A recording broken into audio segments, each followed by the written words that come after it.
తెలంగాణలో ఉన్న రైతులకి పండ్ల మొక్కలు నాటాలనుకున్న వారందరికీ శుభవార్త. మీరు చూస్తున్నటువంటి ఈ మొక్క ఆవకాడో. ఇది ఫ్లవరింగ్ స్టార్ట్ అయింది. కాయలు కాస్తుందని నేను అనుకుంటున్నాను. ఒకవేళ కాయలు కాస్తే ఆ వీడియో కూడా మీ ముందు ఉంచుతాను.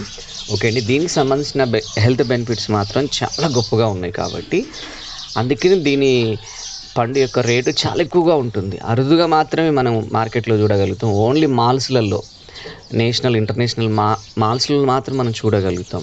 కాబట్టి మీరు కూడా ఆ యొక్క చెట్టుని నాటి ఫలసాయాన్ని మీరు కూడా మార్కెట్లో మంచి రేటుకి అమ్ముకుంటారని నేను అనుకుంటున్నాను.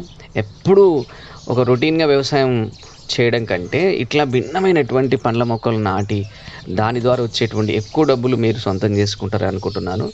ఓకే అండి, మీరు కూడా నాటుకోండి. మీకు ఏమైనా డౌట్స్ ఉంటే కామెంట్ సెక్షన్లో టైప్ చేయండి, నేను క్లారిఫై చేస్తాను. ఓకే అండి, మీరు నా ఛానల్ సబ్స్క్రైబ్ చేయండి. Thank you.